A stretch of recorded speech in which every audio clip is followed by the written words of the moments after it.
Hello दोस्तों, आपका स्वागत है हमारे चैनल टेक्निकल आकाश में। दोस्तों, इस वीडियो में हम सीखने वाले हैं, आप फॉर्म 11 कैसे भर सकते हैं, जो कि एनसीएल अप्लाई करने वक़्त लगता है, जिसको दूसरे शब्दों में हम लोग स्वयं शपथ पत्र भी बोलते हैं, जो कि ओबीसी कैंडिडेट जो होते हैं एनसीएल बनवाने वक़्त इसको भर के, इसको स्कैन करके या फ़ोटो खींच कर इसको अपलोड करते हैं, उसके बाद ही उनका एनसीएल बनता है। तो दोस्तों, इस वीडियो में मैं काफ़ी आसान तरीके से बताऊँगा कि आप इस शपथ पत्र को कैसे भर सकते हैं, ताकि कोई भी गलती ना हो और ना ही फॉर्म आपका रिजेक्ट हो।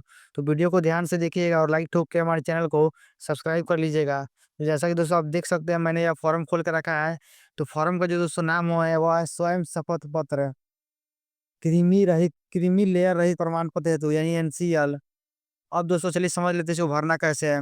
तो सबसे पहले दोस्तों आपको यहाँ पर ऑप्शन मिलता है वो है मैं के बाद दोस्तों आपको यहाँ पर अपना नाम लिख देना है, पूरा नाम। जैसे मान लीजिए आपका नाम राहुल कुमार मिश्रा है, तो यहाँ पर पूरा राहुल कुमार मिश्रा लिख देना है। उसके बाद दोस्तों आपको यहाँ पर अपने पिताजी का नाम लिख देना है। मान लीजिए आपके पिताजी का नाम आयुष कुमार है, तो यहाँ पर सिंपली दोस्तों आयुष लिख देना है, आयुष कुमार। दोस्तों जो भी डिटेल्स इसमें लिखना है, वहीं दोस्तों आवेदन करने वक़्त भी लिखना है। ऐसा ना हो कि आवेदन में आपने कुछ और लिख दिया है और शपथ पत्र में कुछ और लिख दिया है, तो दोस्तों फॉर्म आपका रिजेक्ट हो जाएगा। उसके बाद दोस्तों आपको यहाँ पर गाँव, शहर का एक ऑप्शन दिख रहा होगा। सिंपली दोस्तों आपको यहाँ पर अगर गाँव में रहते हैं तो गाँव का नाम लिख देना है, अगर शहर में रहते हैं तो आप शहर में नाम लिख देना है।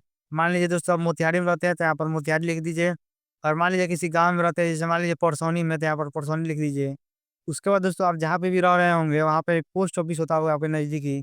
सिंपली दोस्तों आपके आधार कार्ड में जो पोस्ट ऑफिस लिखा हुआ है, उस पोस्ट ऑफिस को यहाँ पर लिख देना है। दोस्तों मैं पहले ही बता दूँ, आपके आधार कार्ड में जो डिटेल्स लिखा हुआ है, उसी के हिसाब से इस फॉर्म को नहीं भरना है। ऐसा नहीं कि आप अपने मन के हिसाब से इस फॉर्म को भर देंगे। आधार कार्ड में जो डिटेल्स लिखा है, आवेदन करने वक़्त भी और फॉर्म भरने वक़्त भी दोनों एक ही लिखना है, आधार कार्ड के हिसाब से ही। तो दोस्तों पोस्ट ऑफिस लिख देने के बाद दोस्तों आपको थाना का एक ऑप्शन दिख रहा होगा। सिंपली दोस्तों आपको अपने थाना का नाम लिख देना है। मान लीजिए आपका थाना का नाम बेतिया है, तो सिंपली दोस्तों बेतिया पुलिस स्टेशन आप लिख देना है। तो चलिए दोस्तों आगे समझ लेते हैं हम। थाना लिख देने के बाद दोस्तों आपको यहाँ पर अपने प्रखंड का नाम लिख देना है। अब दोस्तों बहुत सारे लोगों को पता नहीं होता है प्रखंड को कहा कहा जाता है। तो दोस्तों प्रखंड को ब्लॉक कहा जाता है, ब्लॉक का नाम तो आपने सुना ही होगा। तो सिंपली दोस्तों आपको यहाँ पर अपने ब्लॉक का नाम लिख देना है। उसके बाद दोस्तों आपको यहाँ पर अपने अनुमंडल का नाम लिख देना है। अनुमंडल मतलब एक सब डिवीज़न। हर जिले में दोस्तों कुछ सब डिवीज़न होते हैं। उसमें दोस्तों आपको पता कर लेना है आपका आप किस सब डिवीज़न के अंदर आते हैं। आपका ब्लॉक जिस सब डिवीज़न के अंदर आता होगा उसी में आप भी आते होंगे। तो सिंपली दोस्तों आपको यहाँ पर अपना सब डिवीज़न लिख देना है। सब डिवीज़न लिख देने के बाद दोस्तों आपको यहाँ पर अपने जिला का नाम लिख देना है। यानी बिहार में आप जिस जिला से हैं, सिंपली उस जिला का नाम लिख देना है। जिला का नाम लिखने के बाद दोस्तों आपको यहाँ पर राज्य का नाम लिखना है। सिंपली दोस्तों कॉमन सेंस का बात है, बिहार के लिए है, तो बिहार का नाम यहाँ पर लिख देना है। तो दोस्तों इस तरह से आपको यहाँ पे तो भर लेना है। चलिए दोस्तों अब आगे प्रोसेस समझ लेते हैं। अब दोस्तों यहाँ पर आप देख सकते हैं लिखा है, मैं डिटो डिटो जाति से संबंध रखता हूँ। तो दोस्तों सिंपली अपने यहाँ पर जाति का नाम लिख देना है। दोस्तों अगर आप चमार हो तो चमार लिख दीजिए। सिंपली दोस्तों आप जो भी जाति के हैं, कुछ वहाँ है या कोई भी जाति के हैं, उस जाति का नाम यहाँ पर अपने लिख देना है साफ-साफ अक्षरों में। फॉर्म भरने में दोस्तों कोशिश करना है साफ-सुथरा में फॉर्म भरें, ताकि ये पढ़ा सकें। अब दोस्तों जाति के नाम लिख देने के बाद यहाँ पर दोस्तों कुछ-कुछ बातें लिखी हुई हैं, इसको आप पढ़ के समझ लीजिएगा। सिंपली दोस्तों हम थोड़ा-सा स्क्रॉल डाउन कर लेते हैं। स्क्रॉल डाउन कर लेने के बाद दोस्तों आपको यहाँ पर 4 नंबर पे चलना है। 4 नंबर पर दोस्तों लिखा हुआ है, मेरे माता-पिता की वेतन से वार्षिक आय डिटो-डिटो शब्दों में है। अब दोस्तों बहुत सारे बच्चे ऐसे होते हैं जो अपने हिसाब से यहाँ पर कुछ भी लिख देते हैं। तो दोस्तों अपने हिसाब से यहाँ पर नहीं लिखना है। आपके आय प्रमाण पत्र में जितना आय लिखा हुआ है, वार्षिक आय लिखा हुआ है, मान लीजिए आपके आय प्रमाण पत्र में 1,20,000 लिखा हुआ है, तो सिंपली दोस्तों आपको यहाँ पर 1,20,000 लिख देना है।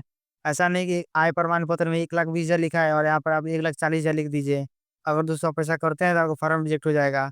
सिंपली दोस्तों सेम चीज़ को आपको यहाँ पर भी लिख देना है, यहाँ पर। तो दोस्तों इतना भर लेने के बाद दोस्तों फिर से आपको थोड़ा-सा स्क्रॉल डाउन कर लेना है। स्क्रॉल डाउन करने के बाद दोस्तों आप पेज के सबसे लास्ट ऑप्शन पे पहुँच जाइएगा। लास्ट ऑप्शन पर पहुँचे ही दोस्तों आपको यहाँ पर 3 ऑप्शन दिख रहे होंगे। यहाँ पर स्थान, दिनांक और यहाँ पे आवेदक का हस्ताक्षर तथा नाम। अब उसे यहाँ पर हम समझ लेते हैं। दोस्तों स्थान का मतलब ये नहीं कि आप अपने गाँव का नाम लिख दीजिएगा। आप जिस जगह से अप्लाई कर रहे हैं, मान लीजिए आप ये पटना में, पटना से अप्लाई कर रहे हैं, तो यहाँ पर आपको पटना लिख देना है। यानी जिस स्थान से आप ये फॉर्म भर रहे हैं, यानी ऑनलाइन कीजिएगा, उस स्थान का यहाँ पर नाम लिख देना है। उसके बाद दोस्तों आप इस तारीख को ये फॉर्म भर रहे हैं, उस तारीख को यहाँ पे लिख देना है।